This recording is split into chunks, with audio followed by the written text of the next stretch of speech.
And we're live. So, welcome everybody to yet another live interview show with Become a Fearless Father. This will be 5 for this week. My wife is going to make me sleep on the couch for sure this week. Anyway, I loved it. I love this guy that he's on, Tomas Perman. Thank you so much, man. This guy is absolute. He does what he says on his Facebook, like creating friends, supporting everybody. That's what he's all about. And I love the journey that we're going together, serving, right? Serving others. So we're going to talk about that for sure. Thomas, thank you so much for hopping on. Really appreciate it. Great to be on. Thank you. Awesome. Before we go in and talk a little bit about you, right? I have a question because I saw your Facebook profile, right? Yeah. And I'm probably gonna mess this up, but it was in the vicinity of stop waiting for opportunities, start creating opportunities, right? Yeah, something like that. I messed it up, I'm sure. But anyway, share with us, man. What's your strategy to create opportunities? Yeah, I think one of the biggest thing is to be curious and be open. I think I somehow always, I don't know where I got this from, but I've always been kind of open to new things, and when opportunity has been presented to me, I'm kind of like, yeah, let's check it out and let's see what's it about. And then over the years, sometimes the opportunity doesn't really play out, and in today's world, there's a lot of good things and there are some things that aren't so good, and kind of the shiny object things. But so of course you need to be careful. But I think we are so afraid of failing, so we are scared of taking the opportunity. So I think go in it and try to do as much research as possible, but not really be.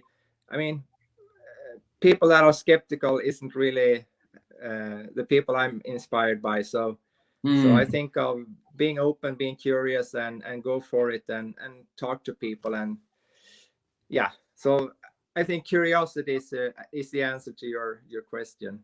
Nice. We'll talk about that in a second in relation to your kids, right?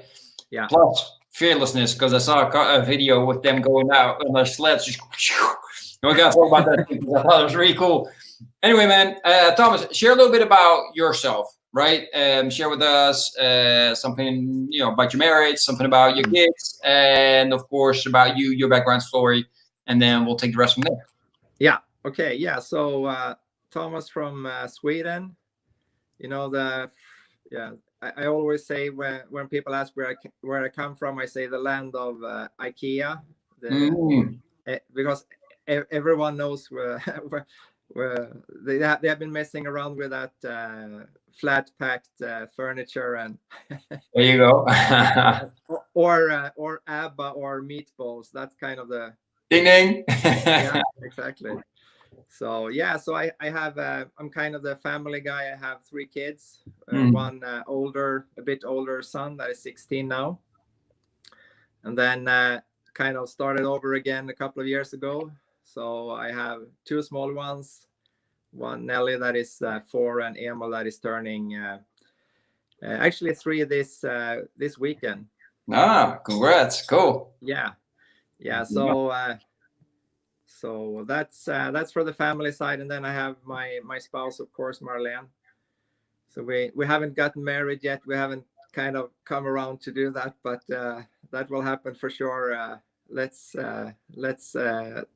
that is something I need to take a bit more action on to really set the date for that. But for sure, that's coming along. That's coming soon. So that's for the family, and then I have had my own business. I had some different businesses, but basically I've been for myself for 10 years plus now. Nice. And but I've always been interested in like I said before, like being curious of things and checking things out and going into different things. So you could say business, and what business is for me is the excitement of creating, of growing, of exploring. So and finding if it's in sports, or I've been riding a lot of motorcycle, like motocross when I was younger, and then enduro races where you run, go in the woods and things like that for competition. And so whatever I've done, I've always tried to find the best trainer, or the best way to do it, or the most effective way to do it, and always kind of going. I have a hard time like staying on the, you could say the normal level or something like that. I always try to find the edge, and it's very few things that I have become really good at, so to speak. But I like to find that edge, you could say. So that is kind of summarizing me, I think, in a quite a good way, that I'm always curious, open, trying to find a new way, a better way of doing things. Nice, I love it. So I immediately got in my head that must be then where your kids got that fearless attitude from, because at 4 and 3 you say, and I saw them the other day on a video, right? And for people that don't know, in Sweden it's cold, very cold. It's snowy. There's a lot of mountains. So Thomas shared a video of his kids with a sled, and I just saw one on the bottom mountain, and the other one's coming out like, woo! It was a good thing that they had a steering wheel, because if not, they would have just knocked the other one out. Yeah. But that looked cool, man. How do you? Because so many parents, man, nowadays they all protect their kids, right? They're like, be careful, be careful. You're just like, yeah, go, go, go, right? How do you step over that mindset of like, they can get hurt, right? Well, in the snow, maybe not so much, but if they hit each other, like, they were going right for one another, right? How do you do that mindset? How do you make sure that, you don't become, you keep them small, right? How do you let them explore their stuff, like doing crazy stuff on the sled? Yeah, of course, maybe they should have had helmet, or normally they have helmet, but I kind of was so excited. This was the first day with snow this year, so I kind of jumped them on the sleds and then went away, and then like, okay, I forgot the helmets, but okay, let's just pull them. And then I remember we have this hill that you saw they coming down on, so and then last winter Emil was quite small, so he was kind of scared to basically anything. But now he's 3 years old, and now it was really fun to do it. So of course, I think, growing up, I was living a bit on the countryside, so we were driving cars when we weren't really maybe allowed to do it, and motorcycles and things like that. There was always something going on, and we were out doing all kinds of stuff with my father. So I guess it comes from there, that of course a lot of things can happen, like, but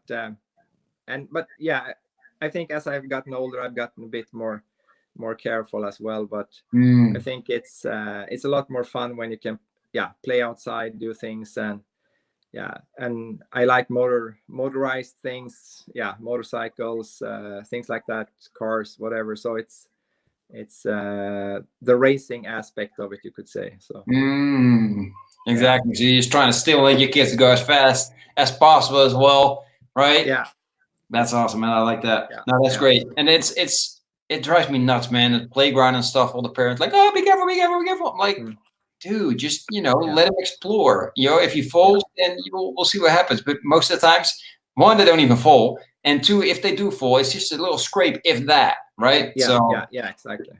I love that, man. And plus the experience for the kids, man. I saw their faces; they were always like, "Wah!" Really excited, right? They don't have to worry about all our fears that we put on them, right? So man. So in regards to that, man, 3 kids, you said, two that are small, right? So what's been? No, before we start, right? Because right now you're not at home; you're in Finland, right? So share with me, man. How do you make sure? Because I had a lot of entrepreneur dads reach out to me in regards to that, right? They travel and stuff like that, and they feel guilt and they feel horrible for being away, but at the same time they know they have to do it because, of course, it's their passion, and 2, they have to provide for family as well, right? So how is that for you, and how do you make sure that guilt doesn't, eat at your soul, so to say? Yeah, exactly. It's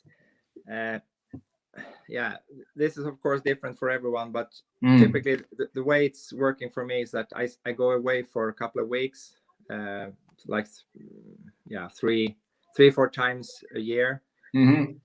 So, and those periods can be up to like 3, 4 weeks. So it's quite a long time, but Yeah. in between I have quite a lot of time at home, so I can, yeah, leave them to daycare, pick them up, yeah, things like that. So I kind of, it's like a balance, you could say. It's give and take, or how you say it, like I'm away, but then I'm home a lot more. But to answer your question, I think it's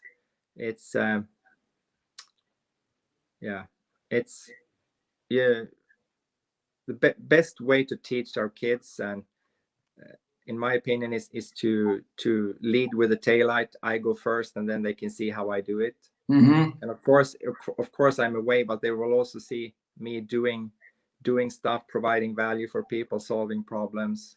And they will learn how I have done it, or they will see me do it, so to speak. That I go away, I provide, I come home, and then of course it isn't so fun to be away from them, but actually it goes quite well. It does. But of course now, like this weekend, I'm not going to be home, so that's a bit not so fun when he turns 3. But then we take it the next weekend, do some fun things, whatever. So it's, yeah, it's going quite well.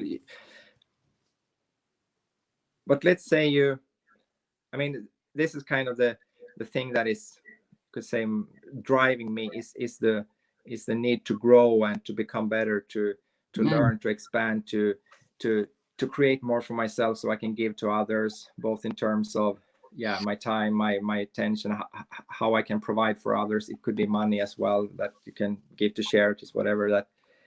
That if I were to just sit at home and kind of being this dad that is always home, that would be nice. But I think it's a bit difficult to really grow and expand and see the world and explore if you're just only at home. So I think as men, we need to explore, we need to kind of seek new things. And of course nowadays you can do a lot of online, whatever, things like this. So of course you can kind of find that a lot from home as well. But if you're traveling, if I'm speaking to guys that is working and traveling a lot, it's like to really not like repeat the weeks after. Make sure you're growing, you're providing not only the money, but that you're growing, that you're learning something, that you can become more valuable, then you can increase your income, things like that, and then increase your reach. So that's a great way to feel better about being away. Yeah, I like that. Yeah, you flip it around. Yeah. Instead of focusing on like, oh, no, I'm not with them right now, you focus on why exactly you're not with them, and to provide them a better future, but also to provide them the example that they need in their life. Right. So they can grow. Yeah, I love it, man. That's absolutely fantastic. And yeah, you're absolutely right. Even though we have everything on YouTube and Facebook and internet, whatever, I recently, well, two weekends ago, I was in Orlando for an event. Yeah. And that was actually my birthday and my son's birthday, right? So I missed my son turning 4. However, yeah, it's so important to be around like-minded people, and internet just doesn't cut it then. No, it doesn't. It doesn't. So yeah, I appreciate you sharing that, man. So 3 kids, right? Busy business, and a partner, right? Not married yet, but a partner. So how do you make sure that you stay connected with her, and that she supports you and that she's happy with you, etc.? How do you make sure that stays on point? Yeah, that's something that I've spent quite a lot of thought on, actually. And I have a coach I've been working with for almost 10 years now. Wow, nice. She has helped me a lot with this. And I can say sometimes people see you as like, hey, you seem to have all this figured out, whatever, things seems balanced. Yeah, it's kind of good balance. Things is you could say a lot on point in many ways, but it's for sure has been a work in progress. And It hasn't always been like this. So but yeah, so basically what I'm having a model like this wheel of life. I learned it originally from Tony Robbins. I don't know if he's the originator of it, whatever, but it's not like only business or only work, or you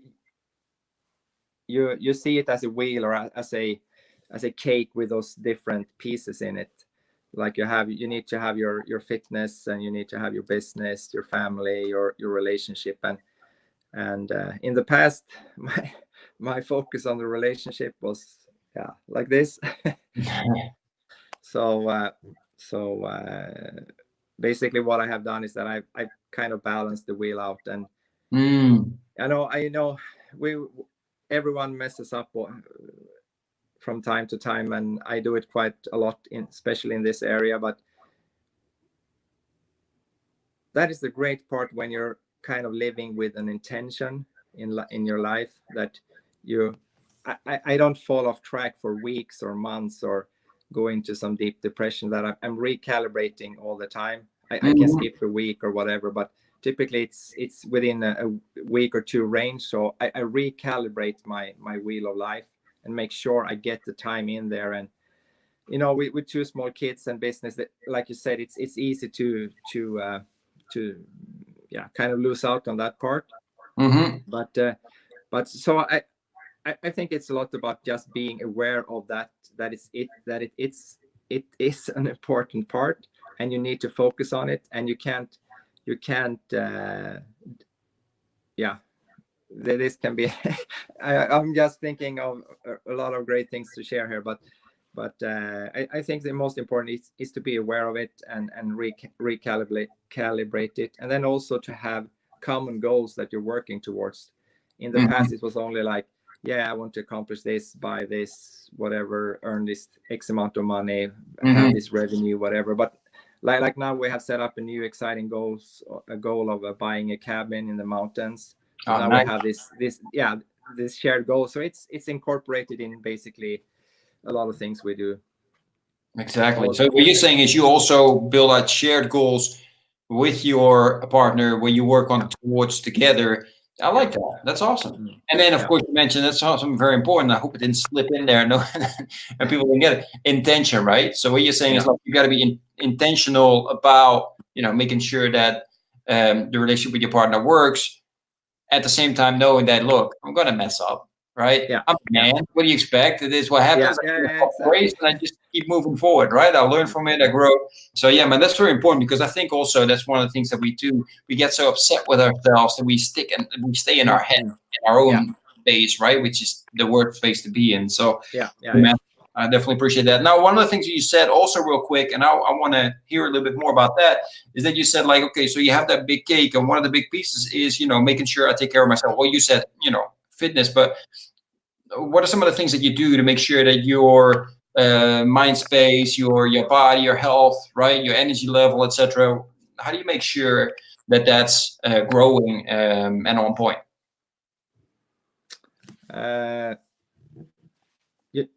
You mean like more the physical or the mental side? No, both. I mean, and yet we're working on ourselves, right? Both mentally and physically. So I'm very curious to see how you got that set up for yourself. Yeah. So sometime like 10 years ago, when I kind of really got into my own business and started working with my health business that I have, then I got really hooked on personal development. I started following the classics like Jim Rohn and those Think and Grow Rich, going through that, and I got really, I got really hooked on that. And from that period of 10 years ago, I haven't quit on that. So I'm constantly reading, following. Nowadays it's easy on like YouTube, whatever. Going to seminars, doing those kind of things. So that has become a part of me. I can't like have several weeks where I don't read anything or listen to anything. Nowadays there are podcasts everywhere. You can find everything is free as well. So so that is kind of a part of me. So but what I do additionally to that is that I make sure that, of course, I have my coaches that keeps me on track if I'm going a bit zigzag going. But other than that, it's like just having a paper like this, writing down some things and basically kind of journaling and seeing, do like a review of the areas of, like typically what I do like kind of a week review, like what has worked this week, what hasn't worked, what should I stop doing, what should I continue doing more of, and then I kind of recalibrate things because there's a lot of moving parts. But so it isn't any really like special thing there. But it's, I guess for people, I have a friend that is not at all into reading and doing things like that. So for him, it's like to read a book, that's a big project. For me, it's like, hey, it's a good book, a couple of days, no problem, 200 pages. I'm from Sweden, but it's English, no problem. I prefer reading in English than Swedish in that kind of thing. But that wasn't the case when I started. But now I've read so many books, it's not a problem. But so it's kind of a habit that has been formed. But I would say to give some value to someone that isn't into this in this respect is to start doing a little every day, like read, write down a few thoughts, start from there and build it. So that kind of that is the mental part. And then but actually the mental and the physical is very much connected, especially I would say for me, that if I'm not moving, if I'm kind of a bit lazy for a couple of days, then it turns into a week or 2 weeks, then I start to feel really bad. And then things is like, the small things get to big things, and small problems start to grow. And then I go for an hour walk, and then everything gets cleared out in the mind, and I get really good ideas. So for me, the physical part is kind of a must. And then, I mean, it doesn't have to be like intervals or running really fast like crazy, anything like that. It's just basically, could say the biggest part is walking. Then sometimes I like to run. Then now I have a bad knee, so I can't really run. But to do that daily as well, that is the thing. And if not an hour, you can go 30 minutes. And if you can't go 30 minutes, go 20 minutes, like, or 15 minutes.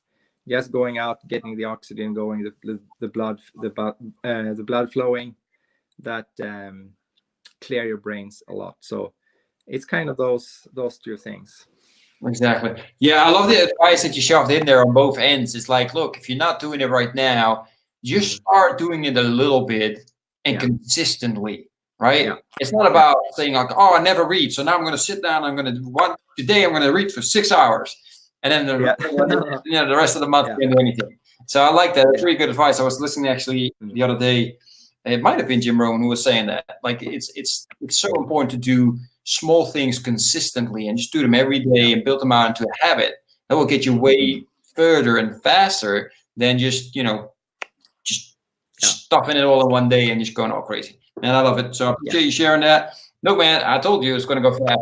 So we're almost up at the 25, and I still want to give you the opportunity, Thomas. So before it's no problem. We can talk a bit more. I don't really have anything back. Oh, cool. So let me let's do one more question, definitely. So how do you have it set up? Because you got a big gap, as you mentioned, between kids, right? One is 16, one is 4 and 3. Share a little bit, man. What is, because my kids are still only 4 and 6, so I'm still like, okay, what's going to happen when they grow older? Right? What's some of the things that you've learned, that advice that you can give for dads that have younger kids of what they can expect when the kids grow a lot older, right? What have I learned about that? One thing that I remind Marlene about quite often is that, with kids, they're into something, whatever, that isn't a habit, or something. They're doing something that isn't like, you don't want them to do that. It could be like when they're small, they're throwing the food and at the floor or whatever. And then a couple of weeks, month go by, then they stop doing that. Then there's something else. So one thing to really remember is that if your kids are doing something like a challenge behavior, whatever, typically that will pass, and then it will be something else. They really change a lot. So it's easy to kind of focus on, oh, they are doing this behavior, that's a big problem and whatever. But yeah, let time pass by, and then most things kind of turn out great. But I think one thing that I have learned not so long ago is that to really, like with my son, he's it's not so much what I say to him, it's how I look when I say it. If I'm looking angry, I'm looking irritated, whatever, it doesn't matter what I say, he will only focus on how my facial expressions are. So that is something that I guess younger kids notice it as well. So that is something I try to really think of now, that how I'm looking. I mean, sometimes he can say, hey, why do you look so irritated or angry? No, I'm not angry. Yeah, but you look that. And then it doesn't really matter what I say. So I think that is one thing to kind of think of, that and also that to when the kids get a bit older, you're typically, the teenage behavior, that when you ask them something, they say yes, no, like I don't want to answer, or get out of my room, or something like that. But I have found that often they can say that, but in reality they don't really say it. That's just something they say, like they have that on their tongue basically. But it can seem like they're brushing us off, but we have to be a bit persistent and keep asking, and now when I say it's a bit like the sales process. If you're going to sell something to someone, you make an introduction, whatever, and then if you don't do the follow-up, it doesn't really work. You need to do the follow-up, and people expect you to follow up, and that is kind of the same thing with the kids. That Daniel has said to me, like, you talked about that, or and I said, but you said you didn't want to do that. But I wanted to do that, but right at that moment when I asked him, he just said no, because that's what's kind of was an automatic response. Exactly. Cool, man. I'm looking forward to seeing how my boys get older. How much trouble they're going to get into. All right, man. Thomas, I really appreciate you for being on. Thank you so much. Everybody for watching or listening to the replay. Really appreciate you. If people have any questions or want to get in contact with you, what's the best way? Best way, what I use most is Messenger, Facebook Messenger. So I can say what I found really great pleasure in